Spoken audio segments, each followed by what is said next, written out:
오늘 시간에는 창세 이야기를 알고 있었던 고조선이었으나 그들이 지녔던 한계는 이란 제목으로 함께 말씀의 은혜를 나누기를 원합니다.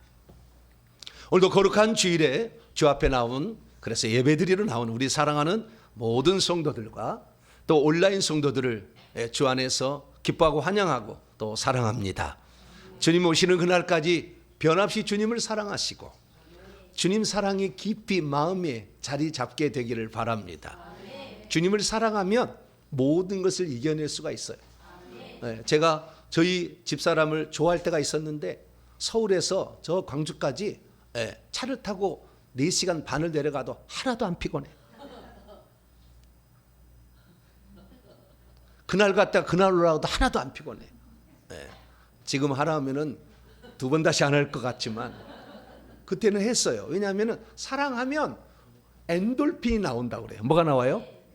엔돌핀이 나와가지고 내 삶의 의욕을 그리고 내 온몸의 순환을 막 이렇게 시켜줘가지고 피곤함도 모르게 한다는 거죠. 할렐루야. 주님을 만나는 이 날이 엔돌핀이 솟아난 줄 믿습니다. 그래서 주님을 만나고 말씀을 들으려는 이 기대와 이거 간절함으로 나올 때 하나님은 여러분을 오늘도 새롭게 할 줄로 믿습니다. 작년부터 이 우리 민족의 사명을 찾기 시작해서 고조선이라고 나라를 세웠는데 이들이 민족이 동이족이었다. 이 동이족은 욕단이라는 사람이 13명의 아들의 일부를, 다는 모르겠어요, 일부를 데리고 왔고, 그래서 이 한반도 북쪽에 있는 만주 요하라는 강의 좌우편 이 근방을, 그래서 이 서해 왼쪽의 부분까지도 이렇게 다스리는 그런 나라를 세웠다라는 말씀을 드렸습니다. 그래서 이 고조선이라는 나라, 고조선이라는 나라가 우리나라의 시원이었다. 근데 이 고조선이라는 말은 원래 없었던 말인데요, 삼국유사에 단군이라는 신화로 기록을 하면서 고조선이라는 말을 씁니다. 원래는 조선이었어요. 조선, 욕단이 세웠던 그 나라가 조선이었는데, 우리가 조선이라는 나라가 태조 이성계가 만들었지 않습니까? 그래서 태조 이성계가 만든 이 나라가 조선이다 보니까 단군 왕검이 만들었던 그 나라는 옛날 조선이다 해서 고조선이라고 삼국유사에서 최초로 쓰기 시작해서 구별하기 위해 쓰는 거지만 사실 조선이라는 나라를 세웠다라는 걸 알 수가 있죠. 그래서 역사적 기록을 살펴보니까 BC 2333년경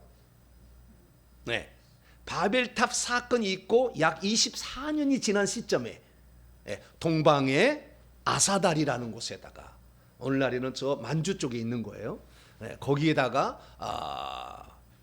나라를 세웠으니 조선이라는 고조선이라는 나라를 세웠다가 2000년간 약 47대의 당군이 있었어요. 근데 당군이 계속 이름이 바뀌면서 똑같은 당군이라를 썼는데 이 47대까지 내려와서 마지막에 47대 당군이 한 나라가 쳐들어오자 산으로 그냥 없어져 버려요. 그래가지고 결국에 이 나라가 망하게 됩니다. 그래서 고조선이라는 나라가 망하게 되고, 고조선이라는 나라를 이어받은 나라가 저 북쪽에는 북부여, 그 다음에 고구려백제 신라 이 삼국, 이런 나라 북부여. 이 북부여가 나라가 망해서 나중에 발해도 나오고요, 여진도 막 나와요. 저쪽으로 가면 돌골족도 나와요, 수미리국도 나오고 막 나오는데요. 자, 우리가 이 나라가 고조선이었다는 거예요. 그래서 만주와 한반도를 중심으로 이 대강역을 펼쳤던 이 활을 잘 쏘는 대단한 민족, 이것이 나중에 몽골족도 이 동기족의 계파였기 때문에 얼마나 말을 타고 활을 잘 쏘는지요, 전 세계를 지배했다는 거 아니에요. 그래서 이 나라가 있었다는 사실, 그리고 이 나라를 세웠던 사람이 단군인데, 이 단군은 군자는 임금이라는 말이에요. 그래서 박달나무 임금이라는 뜻이에요, 사실은. 단이라는 말이 박달나무 단자거든요. 이게 박달나무 임금인데, 왕인데, 이 박달나무는 이두식 표현이에요. 밝은 땅이라는 밝은 땅이라는 것을 박달이라고 한 거죠. 밝은 땅을 박달. 그래서 그것을 한자로 박달나무 단자를 만든 거죠. 그래서 밝은 땅, 해 뜨는 나라의 땅이라는 말, 옛날 시옷디귿이었죠. 그래서 지금도 시옷디귿이란 땅이 시옷디귿인데 시옷디귿이라는 표현이 지금도 나와 있는데 스탄으로 남아 있는 거예요. 아프가니스탄, 이런 그다음에 뭐죠? 우즈베키스탄 무슨 스탄이 많이 있잖아요. 파키스탄 막 이런 나라들이 그 옆에 이제 삐져져 나간 거죠. 아리랑 갈 때 떠나지 말라고 제발 나를 버리고 가시는 님은 심리도 못 가서 발병 난다고 했지만 떨어져 나가 버린 거예요. 그래서 그들이 나라를 세웠기 때문에 그들은 전부 다 셈족이었는데 함족하고 섞어 살아서 다 나중에 다 타락하고 우리나라만 순수한 혈통을 일종의 보존을 한 거죠. 그래서 우리나라의 조상들이 이제 생겨난 것입니다. 그래서 이 당군 조선이 우리는 그냥 삼국유사, 그러니까 일제시대에 의해서 이 나라를 역사가 없는 민족으로 만들기 위한 일본의 식민사관에 의해서 이 나라를 단군을 신화적 존재로, 무슨 곰이 어떻게 무슨 마늘을 먹어갖고 뭐 나오는 이상한 것으로, 이게 다 신화로 이렇게 만들어 버렸어요. 그래서 우리나라의 역사를 없애기 위하여, 왜? 일본은 1700년 역사밖에 없는, 우리나라는 5000년의 역사를 가지고 있거든. 그러니까 일본이 배가 아프잖아. 이렇게 배가 아프니까 우리나라는 이거 없다, 이게 없다, 이게 조상이 없다, 이런 식으로 만들려고 하고, 중국도 마찬가지예요. 중국도 요순 시대만 해도 순나라 임금이 동이족이었는데 그 요순 시대, 그 사망 오제 시대, 그 전 시대를 자신의 조상의 뿌리라고 하는데 이 뿌리를 찬찬히 보면 다 동이족이 세운 거거든. 그러니까 동이족이 자기 민족이었다고 얘기할 수밖에 없어요. 그래서 동북공정이라는 걸 만든 거예요. 그래서 중국은 항상 우리의 지배를 받아야 된다. 지금도 그런 생각을 하는 것 같아요, 보니까. 그래가지고 이렇게 해온 것이 지금의 역사거든요. 그래서 우리는 일본에게도 절대 지지 말아야 되고, 좀 이상하다. 어쨌든 중국에게도 지지 말아야 돼요. 진다는 건 좀 미안한데요. 이것이 어쨌든 경제적으로 속국이 되게 되면 문제가 되는 거니까 대등한 관계를 형성해야 되고, 그리고 우리 민족에 하나님이 주신 천지창조 이야기도 알고 있는 민족 아닙니까? 다른 건 다 이렇게 새 나간 것이고. 그러니까 우리 민족이 이 땅에서 이 마지막 시대에 하나님 쓰임 받으려고 준비하는 그런 선민인 걸 믿으시기를 바랍니다. 그래서 우리는 이 고조선의 역사를 살펴보니까 이 고조선의 역사가 한자에다 기록이 되어 있더라는 거죠. 이것이 고대 동이족이 쓰던 문자인데 이 뜻글자인 이 한자 속에, 그리고 그 다음에 고조선의 3대 왕이었던 이 3대 당군 왕급이 가림토 문자라고 해가지고 소리 글자를 또 만들어요. 한글의 이전 버전이죠. 그래서 우리는 뜻글자와 그 다음에 소리 글자를 가지고 있는 세상의 유일한 민족, 할렐루야, 그 민족이었다는 사실을 우리가 알게 된 것입니다. 그래서 우리 대한민국은 자부심을 갖고 살아도 됩니다. 할렐루야. 전 세계 가운데서 머리가 가장 좋은 나라, 전 세계 가운데서 하나님을 가장 잘 믿는 나라, 할렐루야. 그 나라가 대한민국이니까 우리가 좀 자부심을 갖고 살자는 말씀을 드렸습니다. 그래서 지난 3번에 걸쳐서 우리 민족의 뿌리를 살펴봤고, 뿐만 아니라 그 뒤로는 한자 속에 창세기 1장부터 11장까지의 사건이 기록되어 있음을 9번의 시간을 통해 제가 자세히 살펴봤어요. 자세히 싹 들여다보고 오늘 이제 마지막 10번째 시간입니다. 그래서 이 한자를 통해서 우리에게 알려주었던 수많은 사실들을 우리는 공부를 했습니다. 그런데 이 공부를 하는데, 이 한자 공부를 하면서 우리가 꼭 알아야 될 마지막 중요한 교훈이 하나 있어요. 이걸 놓치면 안 돼요. 그래서 한자만 알면 안 돼요. 만약에 여러분들이 이 한자와 고조선의 역사만 알게 된다고 한다면 대종교라는 종교에 빠지든지 단군교라는 종교에 빠지게 될 거예요. 아니면 하늘님을 섬긴 천도교 이쪽으로 빠지게 돼요. 왜냐하면 이들이 다 이것을, 고조선의 역사를 자신의 조상으로 알고 믿어서 그 후손이 되자라고 해가지고 홍익인간 제세이와 막 이렇게 펼쳐나가거든요. 그런데 그것이 하나님을 제대로 모르게 되면 하나님을 안 섬기면서 고조선을 자신의 시조로 섬게 된다, 그 말이에요. 그래서 우리는 그 잘못된 길로 나갔던 우리의 지금 현재 사람들을 제대로 파악하려면 우리가 고조선이 알려줬던, 한자가 알려줬던 이 세계의 단점을 알아야 되는 거죠. 그것을 만약에 우리가 모른다 한다면 우리는 아마 여기에 있다가 대종교로 넘어가게 될 거예요. 증산도로 넘어갈, 증산도. 증산도 아세요? 도를 아십니까? 그런 데가 있어요. 예? 도를 아십니까? 이렇게 한 데가 있다고. 예. 거기가 증산도가 다 이 교재를 쓰는 거예요. 환단고기 교재를 다 써요. 예. 그렇기 때문에 우리가 정확하게 성경과 그 다음에 우리 고조선의 역사를 제대로 알아야, 그래서 무엇이 부족하고 무엇이 우리에게 더 확실했었는가를 알아야 장단점을 비교해서 우리가 제대로 하나님을 믿고 이 정말 우리의 시조라고 껴긴 욕단 민족의 역사가 바로 우리 민족의 역사였고, 우리가 그 좋은 장점은 승화하고 단점은 보완해서 이 마지막 시대에 회개를 통해서 전 세계를 복음화하자. 할렐루야. 예, 그런 것을 우리가 가져야 된다는 거죠. 그런데 이 BC 108년 이 한나라에 의해서 고조선이 멸망하게 되었을 때, 멸망이 됐을 때 이 역사적 기록을 한자로 남기고 있었는데 그 한자로 남겨놓은 기록들을 이 얼마나 많이 없애버렸어요. 특히 일제시대에 한 20만 권의 책을 다 불살르고 태워버렸어요. 일본이 없애버리려고. 그래가지고 엄청 많이 없앴고요. 그 전에는 삼국시대에 신라가 그 법흥왕 때에 불교를 받아들이겠는데 그때 또 엄청난 과거의 서적을 없애버립니다. 다 불태워버립니다. 그래서 우리나라의 고대의 역사들을 기록한 것이 찾기가 어려웠어요. 그래서 숨기고 산에 숨기고 동굴에 숨기고 막 벽장에 숨기고 그다음에 탑 속에 숨기고 막 이런 식이죠. 그래서 숨겨가지고 나중에 왔는데 1979년입니다. 이유립이라는 이씨 가문의 사람이 환단곡이라는 책을 펴내게 돼요. 환단곡이. 그러니까 환단이라는 것은 단군 세대 환인, 환웅, 그 다음에 단군이라는 세 개의 그 조상들의 이야기를 합니다. 단군 이전에도 있었다는 거예요. 그래서 환단곡이라는 책을 펴내게 되는데 이 환단곡이는 삼성기, 단군세기, 북부역이, 태백일사라는 이 네 권의 책을 묶어서 환단곡이라는 책을 내게 됩니다. 그런데 이 유비라는 사람이 뭐라고 하냐면 이것은 내가 쓴 책이 아니라 1911년에 이미 나온 책을 내가 다시 내는 거다. 그럼 누가 썼느냐? 1911년에는 계연수라는 사람이 썼다.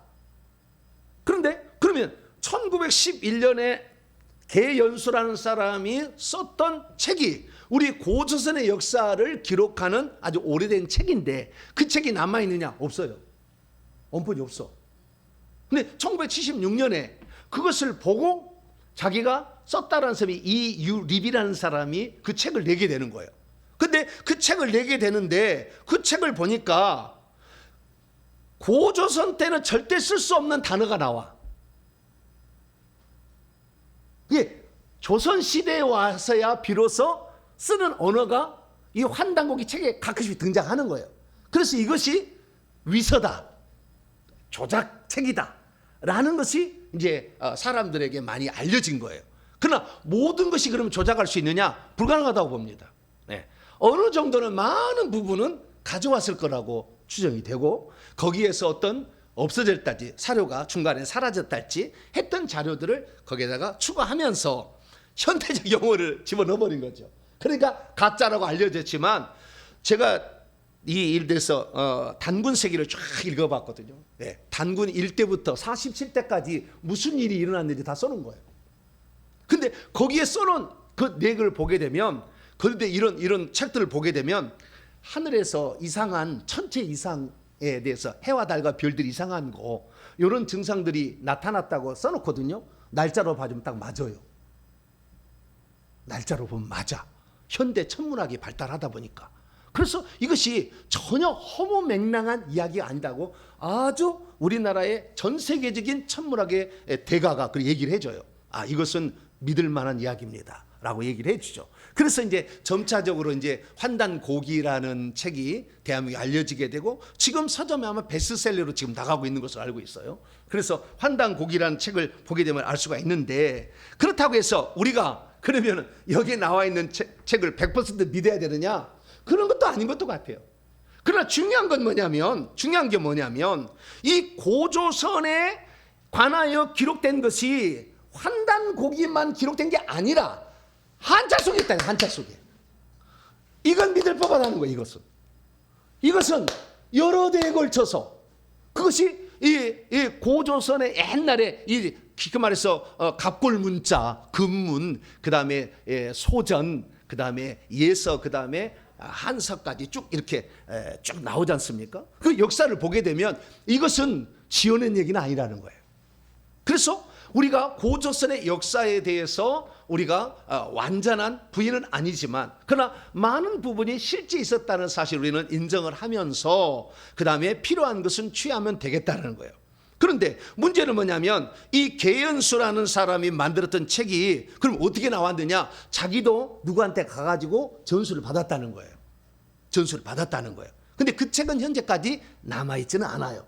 왜? 사라졌는지 불태워졌는지 잘 몰라요. 어쨌든 그래서 우리가 어느 정도까지는 알지만 그리고 어떤 내용들은 대부분 실제였을 겁니다. 그래서 그 내용들 가운데에 오늘까지 남겨져 있는 사료들을 제가 통틀어서 우리가 이 고조선의 역사를 살펴보고, 특별히 저는 이 환단고기 쪽은 거의 빼고 이 한자에 기록된 것을 저는 더 신뢰하기 때문에 한자 속에 들어있는 우리 민족의 역사를 다시 한번 더듬어 보면서 이 한자 속에 들어있는 것으로 우리가 신앙생활할 때 얼마나 위험성이 있는지를 오늘 제가 얘기하려고 그래요. 마지막 시간이니까. 위험성이 있는지를. 목사님 그동안에 얼마나 한자로 자랑을 퍽퍽 하시든지 오늘은 또 위험성이 있다고 하면 또 뭡니까? 사실은 사실대로 얘기를 해야죠. 지금까지 얘기한 것은 위험성이 없는 것을 내가 다 얘기했지만 그러나 요 밖에 얘기하지 않는 분이 엄청 많아요. 그래서 그것을 오늘 모두에서 제가 말씀드릴 때 우리가 고조선의 역사, 그 다음에 한자 속에 기록된 창세기 이야기를 통하여서 우리가 가져야 될 참다운 신앙은 무엇인가? 여기서 우리가 실수하게 된다고 한다면 우리도 무당 민족으로 계속 전락할 수 있으니까 그러지 않게 하려면 어떻게 할 것인가? 이 부분에 관하여 말씀을 드리도록 하겠습니다. 자, 오늘 본 말씀 어떤 말씀입니까? 사마리아 여인이 예수님께 예배에 대하여 질문을 했을 때 사마리아인들은 모르는 것을 예배하고 있고 유대인들은 아는 것을 예배하고 있는데 구원은 유대인에게 난다 라고 했다는 말씀입니다. 그러자 그 여자가 메시아가 오면 다 알려줄 텐데 그랬더니 내가 바로 그다. 이렇게 예수님이 자신을 메시아로 소개했다는 말씀입니다. 그 여자는 메시아 곧 그리스도라 오는라고 하는 이가 오면 모든 것을 알려주실 것이라고 했는데 대체 메시아가 왜 와야 이 모든 것이 다 정확하게 알려지게 되는 것일까요? 만약에 메시아가 오지 않는다고 한다면 정확한 것은 알 수 없다는 말일까요? 왜? 사마리아인들은 이미 자기들이 BC 722년에 멸망을 돼서 약 700년 전에 멸망을 당했는데도 메시아를 기다리고 있었던 것일까요? 메시아는 유대인만 기다리고 있었던 것이 아니라고 나오는데 사마리아인은 왜 메시아를 기다리고 있었던 것일까요? 사마리아인이 메시아를 기다리는 것이 오늘 우리 대한민국의 동이족이 메시아를 기다리는 것과 비슷한 거예요. 그래서 우리는 모르는 것을 예배하지만 메시아가 오면 밝히 알게 될 것이다 라는 이 말을 주의할 필요가 있습니다. 그래서 우리가 오늘 정말 하나님을 제대로 알기 위해서는 어렴풋하게 거짓이 섞여 있는 책을 따라갈 것인가, 아니면 있긴 있는데 시간이 흘러서 원래 내용이 약간 변경된 것을 모르고 따라갈 것인가 한번 생각해 봐야 되는 거죠. 그래서 시원적인 것을 정확히 알고 있어야 되고 하나님이 우리에게 정확히 알려주는 진리의 말씀으로 비교해 보지 않은 한 우리들도 미혹될 수 있는 거죠. 그래서 우리는 모든 것을, 저와 여러분들은 성경 중심으로 볼 수 있게 되기를 축원합니다. 성경은 하나님의 말씀이라고 예수님이 아예 정의를 해버렸어요. 그렇기 때문에 이 말씀은 변개할 수 없는 하나님의 말씀이에요. 다른 것은 섞일 수가 있다 그 말이에요. 그래서 우리는 이 성경이 뭐라고 말씀하시기를 제대로 알고, 그래서 우리가 오늘 우리 민족이 어렴풋하게 알았던 그 신앙에서 제대로 된 신앙을 찾아가게 되기를 축원합니다. 그래서 이 여인이 예수님과 만나는 장면을 통해서 알 수 있는 사실은 무엇이냐? 이 여인은 사마리아 여인이었는데요, 예수님께서 어느 날 저 북쪽에서 남쪽으로 갈릴리에서 유대 쪽으로 가는데 사마리아인들은 이미 BC 722년에 멸망을 당해서 아수르 나라 혼혈족이 돼버렸어요. 그래서 여기는 개 취급했어요. 여기는 개다. 혼혈이 되어서 순수한 혈통을 잃어버렸다라고 개 취급했기 때문에 그 땅도 안 밟고 가. 그래서 북쪽에서 남쪽으로, 남쪽에서 북쪽으로 가려면 그 땅을 지나가지 아니하고 요단강 동편을 통해서 왕의 대례로 통과해 가지고 요단강 건너서 간 거예요. 그런데 예수님이 어느 날은 직행해 버렸어. 완행을 안 타고 SRT를 타고 와 버렸어요. 그러다가 사마리안 고을에 가더니 해가 뉘엿뉘엿 넘어가는 그런 때가 된 거예요. 그래서 예수님도 이제 사람인지라 피곤해서 물을 먹어야 되겠다 하는데 일부러 우물가에 가서 기다리고 있습니다. 왜요? 두레박이 없어. 그럼 예수님은 물에 올라와라. 능력 있으니까 막 그렇게 마셔버리면 돼요? 막 무슨 능력을 말이 함부로 쓰는 거 아니에요. 뭐 자기 욕구를 채우기 위한 수단으로 하나님이 은사를 줄 게 아니라고.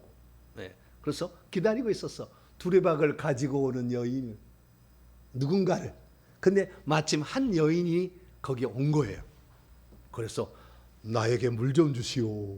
그랬더니 당신은 보니까 사마리아 우리 동네 사람이 아닌데 유대인 같은데 어떻게 유대인으로서 개 취급하는 우리에게 물을 달라고 말씀하시오.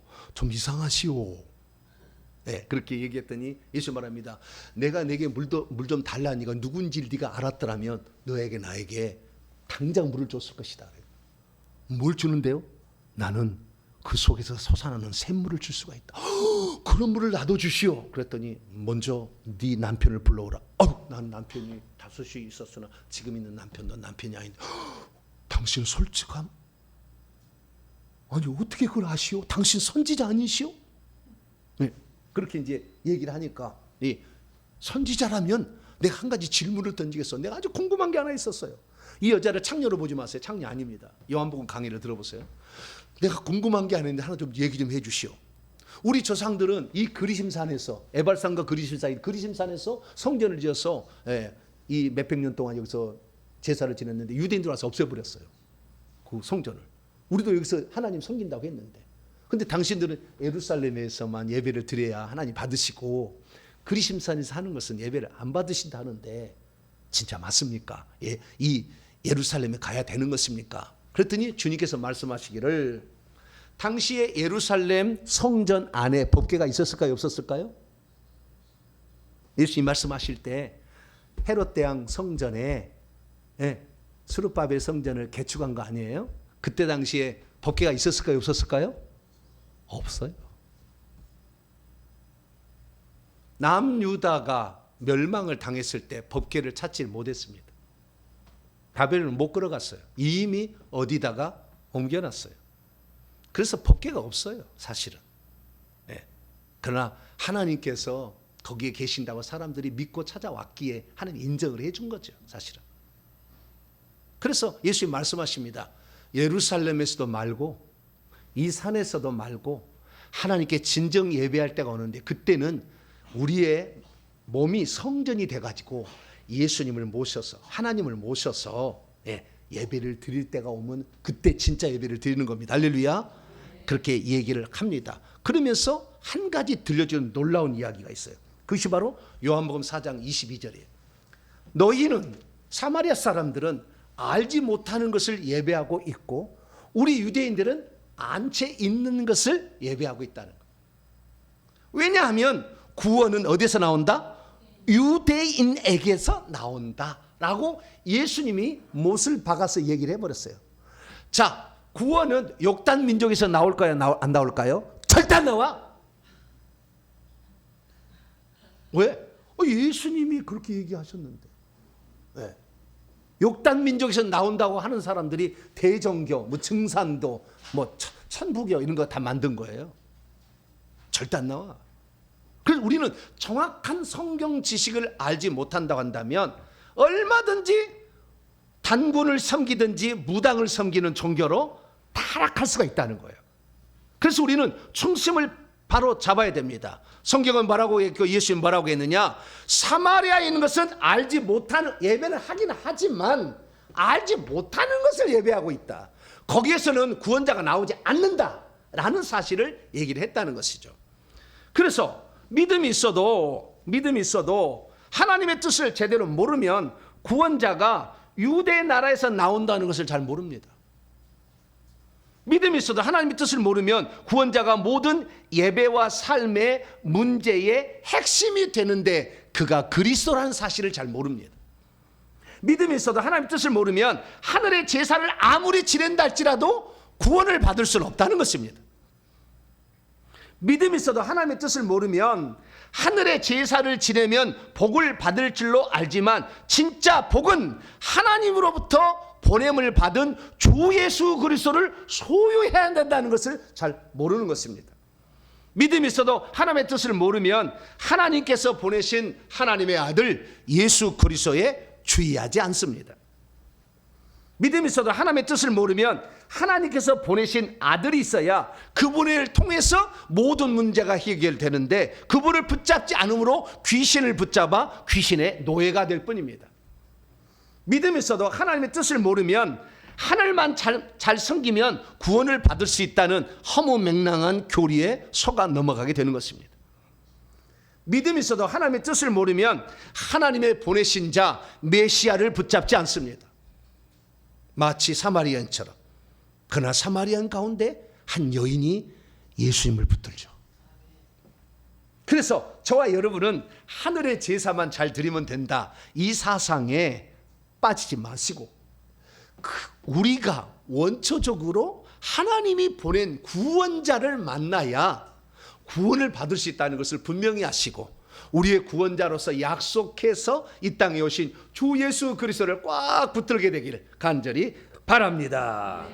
그리고 수많은 사람들이 오늘 그래서 이 고조선의 역사를 알고 있어도 다 하나님을, 예수님을 안 믿는 거예요. 하나님은 혹시 믿는다, 자기들의 말로 하나님을 믿는다고 하지만, 신을 믿는다고 하지만 귀신을 믿는 거지. 다 귀신을 믿고 있어. 그래서 저는 그렇다고 해서 우리 동이족이 원래 사용했던 한자 속에 하나님 신앙이 없었느냐? 있었어요. 그래서 제가 살펴보니까 이 창세기 1장을 통하여 하나님이 천지를 창조하시고 그 다음에 천사들이 타락이 있었다는 것이 다 거기에 한자에 나온 것을 알게 됐어요. 그리고 하나님이 마지막으로 인간을 하나님 형상대로 창조하시고 그 다음에 그걸 에덴 동산에 두시고 생명나무를 먹고 선악을 먹지 말라고 그랬는데 그만 열매 선악과를 먹는데 뱀 사탄 마귀 와서 꼬여가지고 그걸 먹어서 타락해서 에덴 동산에서 쫓겨나가지고 두루도는 화영검으로 지키고 쫓겨나가지고 그 동편에 와 있어서 동쪽에 해가 뜨는 그곳 생명나무 있는 곳을 향하여 제사를 드렸는데 가인과 아벨이 거기에서 제사를 드렸다라는 것이 한자 속에 다 기록되어 있어요. 그래서 그런 사실을 살펴보게 되고 그래서 가인 후예하고 가인의 후손하고 세대 후손이 있었는데 나중에 시간이 지나자 다 섞여 살아. 그래서 또 죄악에 반영해버려. 그래서 하나님께서 방주를 예비케 하시고 노아를 통해서 이걸 싹 쓸어버리시고 방주에서 내렸던 8명의 식구를 통해 셈, 함, 야벳이라는 세 아들과 그 다음에 노아를 통해서 인구가 퍼져나갔음을 다시 한번 확인을 했는데 또 이 셈, 함, 야벳 가운데 야벳 족속은 유럽으로 갔지만 셈족과 함족이 또 섞어 살아. 그게 바벨탑 사건이에요. 다시 섞어 살아. 그래서 이 셈족과 함족이 섞어 사는 것을 싫어서 에벨의 아들 벨렉이 셈족이었는데 함족을 섞어 살자 이 에벨의 아들 둘째 아들 쌍둥이였을 추정이 됩니다. 둘째 아들 욕단이 나는 함족하고 섞어 살지 않겠다. 그래서 해가 뜨는 생명나무가 있는 그 나무 목에다가 동력동자를 보면은 나무목 그 생명나무에 해가 뜨는 그곳으로 나는 가겠다라고 해가지고 무리를 이끌고 동쪽으로 이동해 왔음을 제가 설명을 다 해드렸습니다. 그래서 우리 민족은 인간을 신으로 숭배하지 않으려는 그러한 어떤 소원을 가지고 하늘에 계신 분을 섬기기 위하여 어쩌면 피난 왔던 민족이었음을 우리는 알 수가 있게 되는 거죠. 그래서 제가 그런 사실들을 살펴봤어요. 그런데 문제는 뭐냐? 이 하나님에 대한 정확한 그 소리 글자로 기록된 문자가 원래가 없었어요. 그래서 그림으로만 그려놓으니까 시간이 지나니까 변개가 되는 거예요. 이해를 못한 사람은 그것을 쉽게 말해 지금도 BC 100년경에 지었던 설문해자의 그 허신이라는 사람도 한자를 못 풀어. 왜? 성경을 모르니까. 우리는 알고 있으니까 풀어가는데 그걸 못 푸는 거예요. 그래서 수많은 사람이 계속 와전될 수밖에 없었던 거예요.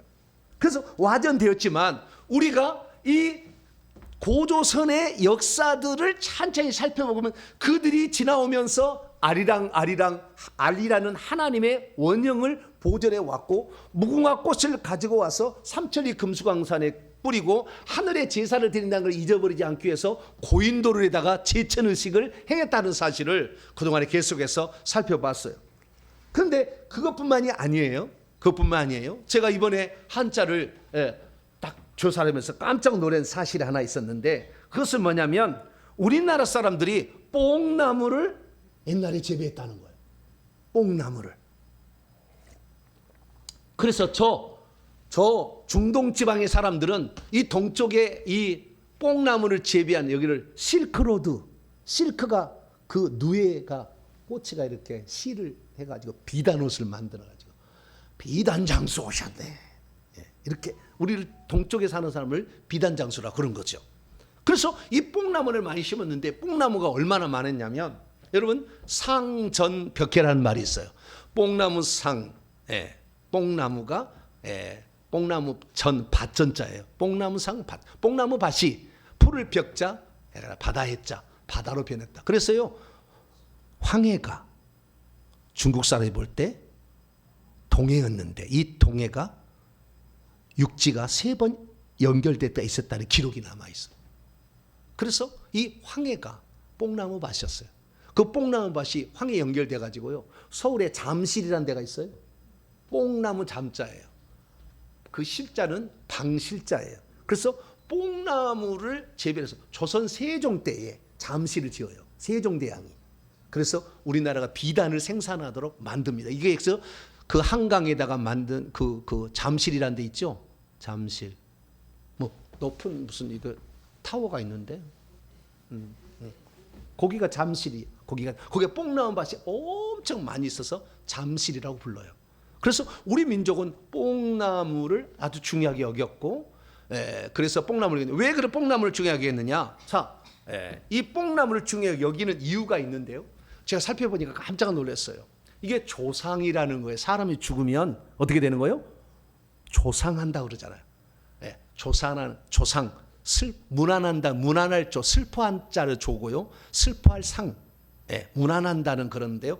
슬픔을 위로하기 위해서 그것을 조상한다고 얘기합니다. 근데 이 조자는 뭐냐? 조상할 조자예요. 근데 이 조상할 조자를 천천히 살펴보면은 이 사람을 뱀이 감고 있는 거예요. 아담을 뱀이 감고 있어서 타락을 해버렸다. 그래서 아담의 타락을 슬퍼하는 글자야. 조자가. 이게 원형을 찾아가 보니까. 그 다음에 상자는 이게 잃어버릴 상자, 뭘 잃어버렸는지 그대로 찾아가 보니까 어떤 나무에 입이 3개가 달렸잖아요. 나무에 입이 3개가 이렇게. 비읍자는 입이야. 이 나무가. 그래서 이 나무가 무슨 나무인가 봤더니 나무가 세 갈래에 갈래가 보이잖아요. 그래서 이 뽕나무가 있는데 이 뽕나무가 나중에 보니까 이 뽕나무가 뽕나무가 아니라 이 나무가 이를 삼자는 뽕나무 주위에 입구 입자 세 개를 그려 죽은 사람에 대한 슬픔을 표현했다 라는 게 나와요. 설문 해자예요. 그래서 이 나무는 뽕나무에다가 사람의 입술이 있는 것으로 그랬다는 거예요. 그래서 이 뽕나무를 보니까 뽕나무 잎사귀는 어떤 것은 둥그런 것도 있는데 뽕나무 잎사귀는 종류가 다양해요. 그래서 3개짜리 이파리가 3개짜리가 있는 게 나온다는 거예요. 그래서 뽕나무 상자를 보게 되면 이파리가 3개 있는 것으로 표현이 되고 있는 것을 알 수가 있죠. 그래서 제가 뽕나무를 조사를 해봤더니 왼쪽에 2개는 왼쪽 위에 2개는 뽕나무예요. 이게 둥그런 뽕나무. 그 다음에 두 번째는 삼각 3개 이파리가 갈라진 뽕나무. 이거 보셨죠? 네, 2가지가 있다는 거. 2가지. 그 다음에 세 번째는 뭘까요? 뽕나무예요? 무화과 나무지. 네? 그 다음에 맨 오른쪽은 뭐예요? 이건?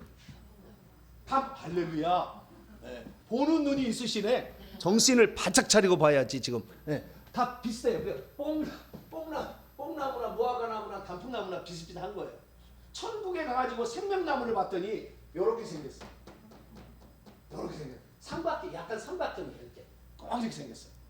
생명나무를 봤더니 나중에 생명나무 보러 갔어요. 그래서 캐나다가 이 나라가 이 생명나무 잎사귀를 갖다가 이제 승보해요. 네. 그래서 이 생명나무인데 이 생명나무가 왜 그러면은 우리나라 사람은 뽕나무를 중요하게 여겼는가라는 거. 뽕나무의 원형이 생명나무예요.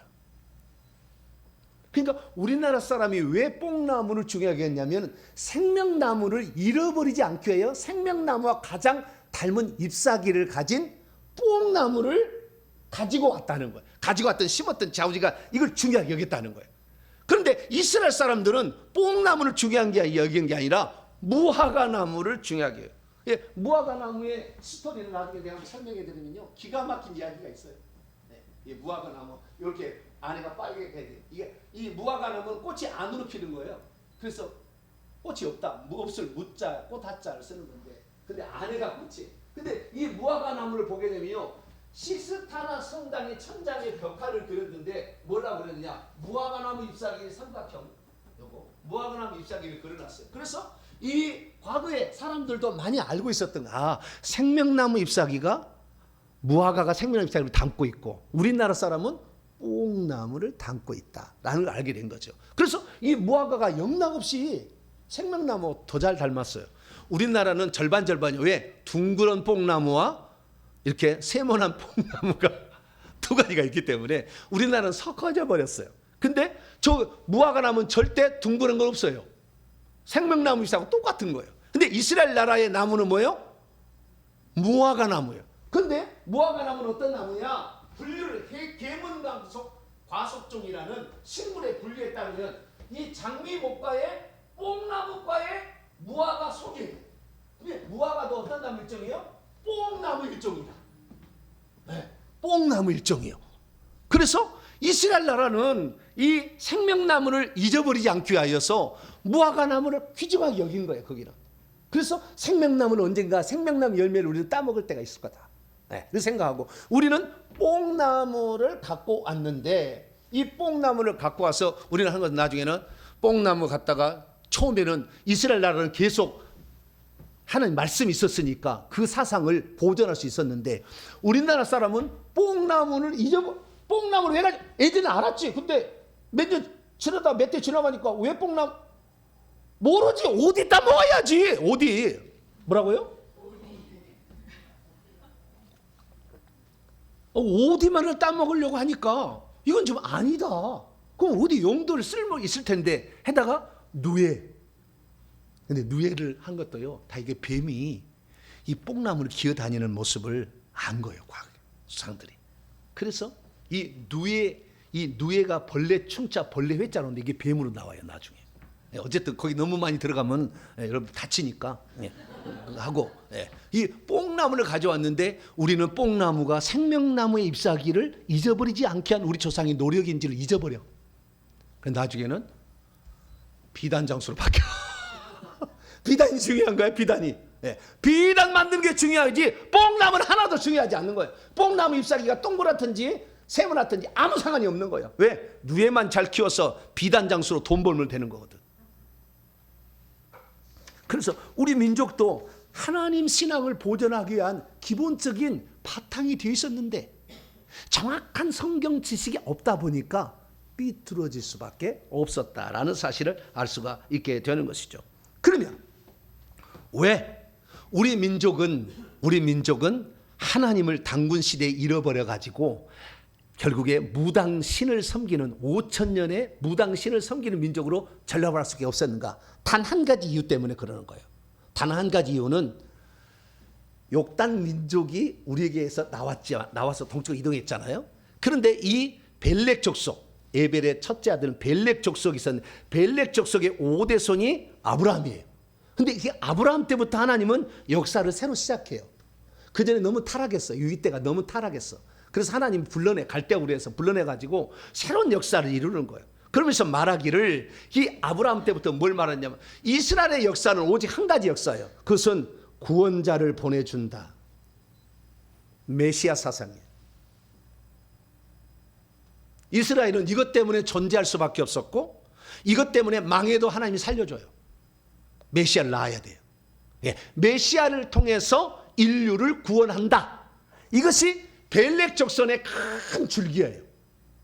그래서 오직 너의 씨로 계속 온다. 아브라함의 너 씨로 온다. 다윗 너 씨로 온다. 야곱 너 씨로 온다. 계속 씨로 온다. 다윗 너 씨로 온다. 계속해서 그 메시아가 와서 인류를 구원할 거라는 사상을 유대인들은 고스란히 신앙으로 책에 기록해서 소리 글자로 기록해가지고 오기 때문에 뜻 글자라면 늘 사람이 읽다가 다른 생각을 해가지고 바뀌어버리지만 소리 글자니까 이것이 쭉쭉 내려온 거예요. 근데 우리 민족은 1443년 그때가 세종대왕이 이 소리 글자를 만들기 전까지 말로만 했기 때문에 후전은 위험해, 섞어, 변형돼, 바꿔줘 버려. 그래서 우리 민족은 잃어버린 거예요. 그런데 이스라엘 민족은 소리 글자에다가 그 다음에 하나님께서 그 약속의 자손을 보내준다고 계속했던 그것만을 붙들어. 어디를 가든지 그것만을 붙들어. 심지어 자기의 며느리하고 이렇게 썸씽을 해가지고 자식을 낳아도 그 메시아가 나온 다음에 인정을 해줘. 그런 민족이야. 그 정도로 메시아 사상이 아주 강력한 것이 유대 민족이었습니다. 그래서 그 메시아 사상이 창세기 1장부터 11장까지의 고조선에 알고 있었던 신앙 가운데 그 메시아상이 들어있는지를 제가 그렇게 찾아봤는데 발견할 수가 없어요. 발견할 수가 없어. 우리는 오직 하늘의 신에게 제사 드린다. 뭐 이거예요. 그러지 메시아 인류의 구원자에 대한 생각이 없어요. 다 찾아봐도 규원사와 뭐 다 찾아봐도 없어. 희한해. 없는 거예요. 그런데 그럼에도 불구하고 이 창세기에 기록된 한자 속에 우리가 알려주는 것은 하나님이 그러니까 창조주 하나님이 누구며 그때 마귀가 어떤 타락을 했었는지를 알려주는 성경보다도 더 깊은 지식을 알려준다는 거예요. 깜짝 놀랐어요. 여러분 배워야 되겠죠. 그런데 궁극적으로 가게 되면 메시아 인류의 구원자에 대한 사상이 없고 두 번째 인류를 괴롭히는 마귀를 이기는 방법을 얘기해 주지 않아. 그러니 당연히 마귀에 속아버리지. 결국에 그러는 거예요. 잘 따져보면.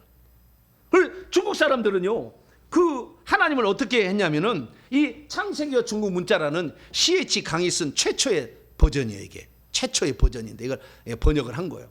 여기에 보니까 중국 사람들은 하나님을 어떻게 부르냐면 상제, 샹띠 이렇게 불렀고요.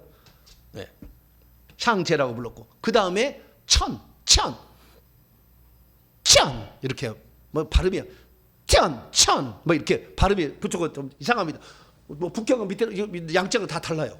근데 그 하늘 천자를 보게 되면 한 일자에다 큰 대자를 합치는 거예요. 하늘에 있는 크신 분 천사상.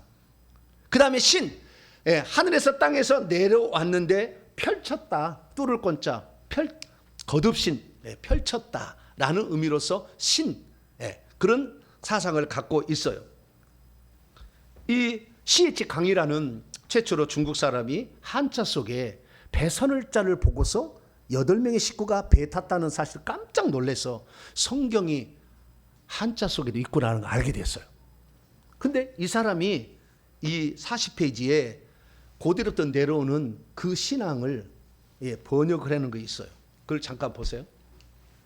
5별, 5개 별, 5성이죠.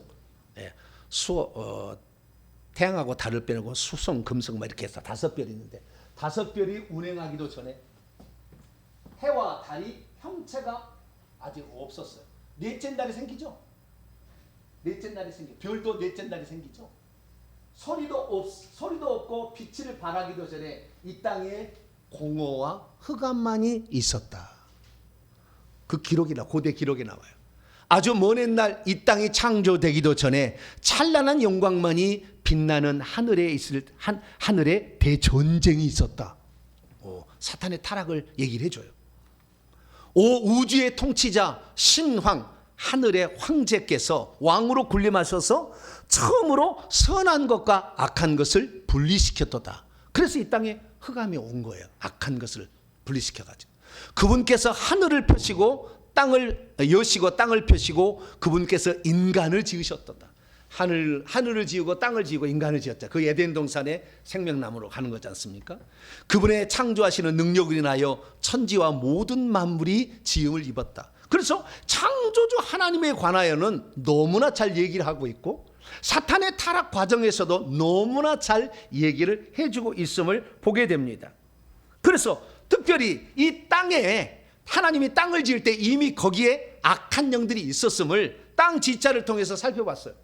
땅 지자를 보게 되면 흑토에다가 어조사야예요. 어조사야는 새 을변에 있는 거예요. 새 을은 뱀의 모양을 따온 거예요. 그래서 어조사야가 뭔지를 찬찬히 봤더니 어조사야자를 봤더니 이렇게 생겼어요.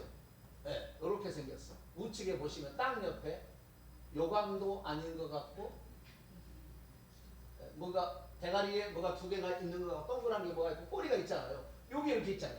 이렇게. 소전 이렇게 나와. 이게 어조사야는 그냥 본딴 거예요. 뭘 본딴 거예요. 그런데 어조사야의 부수를 보면 새 을자예요. 이 새 을은 뱀을 가리키는 거예요. 그래서 좀 더 들어가 봐요. 그 어조사야는 뭐냐? 새 을이 부수인데요. 이 부수인데 어조사야자의 소전을 보니까 어조사야 주소를 보니까 이 소전까지는 이 무슨 주전자처럼 생기기도 하는 모르겠는데 그 문으로 더 올라가 보니까 뱀 대가리에다가 날개 있는 뱀이 나오는 거예요.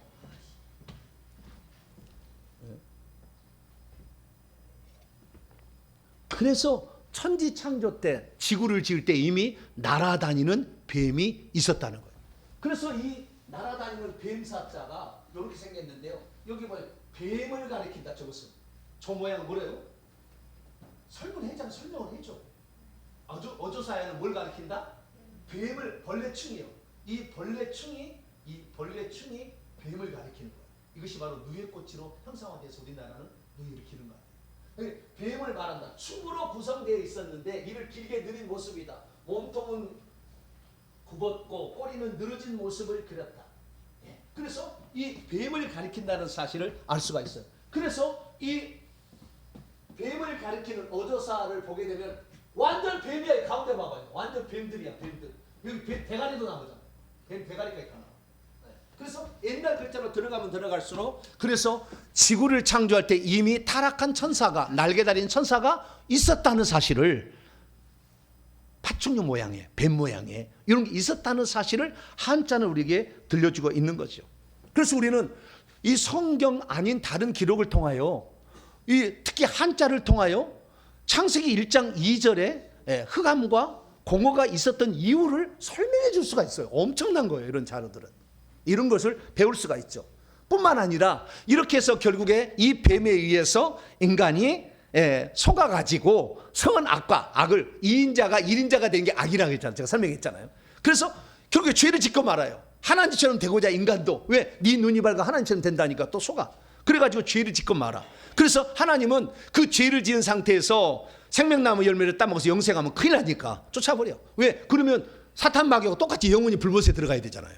그러니까 쫓아버려. 쫓아버려가지고 나중에 들어오려면 희생제물, 그것이 희생제물을 통해서 제사를 드려야 안으로 들어본다고 알려줘요. 그래서 희생제물의 희자를 보게 돼요. 희생할 희자를 보면 소우자에다가 양양자에다 빼어날 숫자에 참고해요. 그래서 소나 양 중에 빼어난 것을 칼로 잡아서 제사를 드려야 된다. 그래서 제사 제도는 소하고 양을 잡는 것인데, 그것도 생자는 살아있는 생물을 반드시 잡으라 얘기를 하고 있어서 제사를 드리는데, 제사는 뭐냐? 이 제자는 그리고 이 희생할 희생할 희자의 오른쪽 뼈는 복희시예요. 복희시. 그래서 이 복희시는 양날짜 빼날 수인데, 요것을 복희시라는 거, 태호 복희시는 노아를 추정하는 인물이에요. 그래서 노아가 같이 왔었을 것으로 추정하는 아주 중요한 대목입니다. 이 그것이고요. 복희시가 그렇다는 것이고, 생자는 살아있는 것을 하고 제사를 드리는데, 제사는 뭐냐? 이 제사 제자를 보게 되면 오른쪽에 위에를 보면 손으로 뭔가를 쫙 이렇게 하고 있고요. 그 다음에 여기 비읍자는 입이야, 입. 그 다음에 이거는 보일시자 또는 뭐 이렇게 내려온 어떤 모습을 하고 있는데, 천천히 봐봐요. 이것을 소전에 들어가 보면은 6달월처럼 고기 육자로 해는 거예요. 그래서 이 하나님께 고기를 들여서 손을 이렇게 가지고 올려드리는 게 제사예요. 그래서 이 제사의 모형에 이 하나님 보일시자를 본따서 가장 맞는 것이 고인돌이에요. 고인돌. 하나님께 제사를 드리는 가장 중요한 제단을 확인한 거죠. 그래서 사람이 손으로 제물을 하나님께 드려서 제사를 드려요. 그래서 제사를 드리면 반드시 음식이 있어야 돼요. 제사는 반드시 음식이어야 돼요. 음식이 없는 건 제사가 아닌 거예요. 그래서 이렇게 했다는 거예요. 그 제사 사자를 보게 되면 결국에 이것도 이 변형이 돼가지고 우상을 섬기는 것으로 바뀌어졌다는 사실을 알 수가 있어요. 그래서 우리는 여기서 알 수 있는 것은 뭐냐면, 하나님이 창조했는데 타락한 놈이 있었고 악을 가지고 온 놈이 있었고, 이놈 때문에 인간이 타락했고, 인간이 다시 하나님께 생명나무 길로 가려면 제사를 지낸다까지 알려준다는 거예요. 그런데 이 희생 제물로서 빼어난 양과 소가 예수님이 한다는 걸 모르잖아. 그래서 제사를 드렸다 이 말이에요. 만이산에서도 제사를 드렸다고 말이에요. 그런데 그것이 예수님을 예표한다는 것을 아무도 몰랐잖아. 왜? 우리 민족에게는 하나님이 역사를 안 한 거예요. 욕단 민족이 이동해 왔을 뿐이지 역사를 안 한 거예요. 누구에게 하나님은 눈동자가 있었어요? 이스라엘에게 꽂혀 있었어요. 그래서 이스라엘 민족만 선택해서 그들에게만 말을 했어. 그래서 그들에게 말한 것이 기록된 것이 구약성경이죠. 그렇기 때문에 우리는 잃어버린, 그러니까 우리가 원래 하나였는데 우리는 하나님이 있고 그 다음에 어떻게 인간이 타락했고 다시 돌아간다는 걸 알았지만 어떻게 구체적으로 돌아간다는 사실에 대해서는 몰랐다는 것입니다. 그러면 성경에 안 나왔느냐? 창세기 1장부터 11장에 안 나오냐? 나왔어요. 창세기 3장 15절 보면, 내가 여자와 원수가 되게 하고 내 후손도 여자의 후손과 원수가 되게 하리니, 여자의 후손은 내 머리를 상하게 할 것이요 너는 그의 발꿈치를 상하게 할 것이라. 뱀과 그 다음에 여자와의 싸움이 있는데, 그 씨의 싸움이 후손이 아니야. 원문을 보면은 제라로 돼 있어요. 씨드, 씨예요, 씨. 근데 이 한자는 어떻게 번역을 했냐면요, 한자는 이렇게 번역해요. 후예. 뒤 후자에다가 후손 예자가 있어요. 카인의 후예 하듯이 후예라고 번역을 해놨어요. 후예는 아무리 쳐다봐도 예수님을 발견할 수가 없어요. 그러면 씨를 번역을 해야 되는데 씨를 후손이라고 후예라고 번역을 했잖아요. 그러면 씨라는 말은 중국어로 뭐냐? 자, 후예의 예자를 보면 오두자에다가 그 다음에 빛날 경자를 합친 거예요. 빛날 경자는 삼손 늪 여기인데 8팔의 입구예요. 몰라? 전혀 몰라. 그러면 원래 씨라는 건 뭐 해야 되냐? 종자를 썼어야 돼, 번역을 할 때. 그럼 씨는 뭐냐? 벼와 변에다가 무거울증을 이렇게 쓰는 거지 않습니까? 그래서 여기 벼와 변에다가 무거울증을 쓰는데 벽씨가 앞에 안 나오는 거예요. 그러니까 우리나라는 농사 벽씨만 집에서 맨날 뭐 해서 쌀만 만들어냈지 주님을 발견을 못했다니까. 이스라엘 나라는 그게 뭔지를 계속 하나님이 구체적으로 설명해주고 설명해 준 거예요. 그 씨가 뭔지. 근데 우리 민족은 이제 자기들이 만든 언어로 해서, 그래서 동쪽으로 와가지고 우리는 뭡니까? 뽕나무 재배하다가 나중에 어때요? 비단장수가 돼버리고, 그 다음에 씨를 약을 알았는데 벼농사 짓고 말았죠. 이게 우리는 몰랐으니까 정확한 것을. 그러나 이스라엘 사람들은 이걸 알았다는 것입니다. 그래서 이 벨렉 족속의 후손을 왔던 이스라엘 사람들은 메시아에 대한 약속을 아브라함부터 주님 오실 때까지 계속해. 하나님 해줘. 이게 이런 자가 와서 구원자가 올 것이라고. 그래서 이 조사를 딱 해보면은 혈통적으로는 아브라함의 씨로서 온다. 그 다음에 다윗의 씨로서 온다. 이렇게 계속 얘기를 했을 뿐만 아니라 아기와 아들로 올 것이다. 그분은 아기로 태어날 것이다. 그 다음에 아들로 올 것이다. 그러나 그분은 흠이 없어야 되기 때문에 인간 중에 선택할 수는 없고, 그래서 하나님이 오신다. 할렐루야. 그래서 이사야 9장 6절에 아기로서 아들로서 오실 분은 전능한 하나님이 올 거다 라는 것을 예언을 해주고 있다는 것이죠.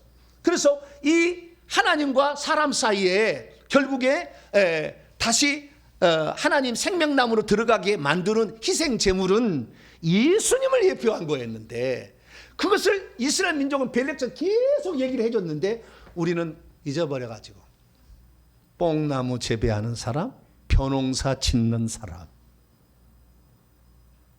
그로 전락을 했다. 자, 디모데후서 2장 5절 6절 같이 읽어봅니다. 시작. 하나님은 한 분이시요 또 하나님과 사람 사이에 중보자도 한 분이시니 곧 사람이신 그리스도 예수라. 그가 모든 사람을 위하여 자기를 대속물로 주셨으니 기약이 이르러 주신 증거니라. 아멘. 그리고 한 구절 더 있습니다. 빌립보서 2장 6절 7절 시작. 그는 근본 하나님의 본체시나 하나님과 동등됨을 취할 것으로 여기지 아니하시고 오히려 자기를 비워 종의 형체를 가지사 사람들과 같이 되셨다. 할렐루야. 하나님이 사람 되어 오셔서 희생제물로 죽으실 것에 대한 예표였는데 그 후에 버전이 없으니까 엉뚱한 데로 가서 비단장수, 쌀농사. 저도 어렸을 때 얼마나 뽕나무 많이 길러서 누에꽃이 팔았는지 몰라요. 누에가요, 뽕나무 먹는 소리가 얼마나 시끄러운지 아세요? 삭삭삭삭삭삭삭삭삭삭삭삭. 아니 시끄러워. 왜냐하면은 그 많은 누에가 방 안에다가 층층이 만들어 놓고 뽕잎을 주게 되면 이것이 갉아먹는 소리가, 길러본 사람 알아. 그렇게 나는 살았어요. 우리 민족이 이렇게 어리석은 거예요. 뽕나무가 아니라 생명나무를 바라봤어야 돼. 할렐루야.